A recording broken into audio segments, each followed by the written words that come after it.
අර අහලා තියෙනවනේ තල ඉබ්බෝඩින් ගියපු ඇටි. හිඳිච්ච පොකුණක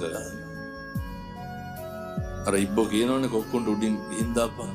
කොක්කු මොකද කරන්නේ? මේ කොටුවක් අරගෙන දෙපැත්තෙන් හපාගෙන ඉබ්බට කියන මැද්දෙන් අල්ලගනින් කියලා. හැතැම්ම දෙකක් විතර උඩින් යනකොට යට හිටු මිනිස්සු වගේක් මොකද කරන්නේ? ඉබ්බට ඔච්චම් කරනවා. ඉබ්බට කේන්ති කියලා ඉබ්බ බයි. ඉබ්බෝ නම් වෙන්න එපා.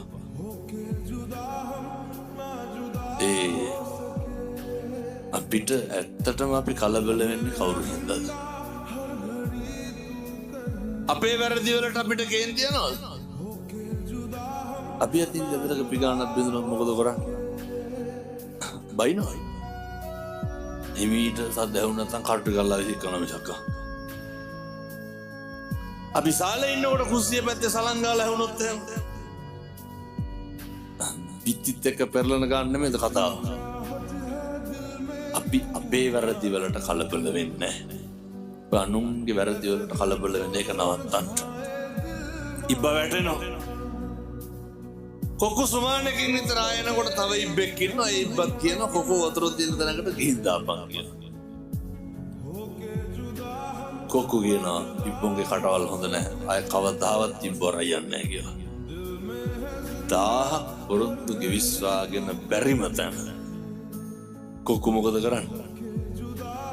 අයත් මේ විදිය කොටුවක් අරගෙන දෙපැත්තෙන් හබාගෙන ඉබ්බට කියන මැද්දෙන් අල්ලගනි කියලා. ඔහොම හැතැම්ම දෙක තුනක් යනවා. අයත් අර බිම හිටු මිනිස්සු වගේ කොච්චම් කරනවා ඉබ්බ උඩින් යනවා කියලා. ඉබ්බගේ ඉවසීම කොච්චරද කියනවනම් අර කොටුව තව ටිකක් තදට හපා ගත්තා.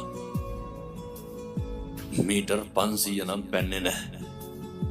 ඉබ්බට ඉන්න බෑ. එයාර කොක්කු නිගමටවත් කියවෙන්නේ නැහැ ඉබ්බොම කලින් එකා වගේ නෙමෙයි හොඳයි කියලා.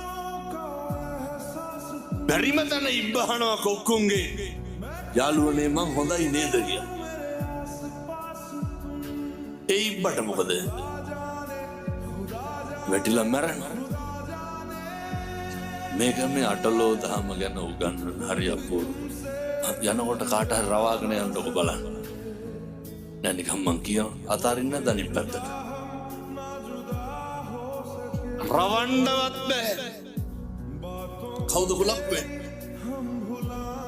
පුරුදු වෙන්න. ඉවසන්. විනයෝච සික්කිතෝ. විනයක් තියෙන්න ඕන.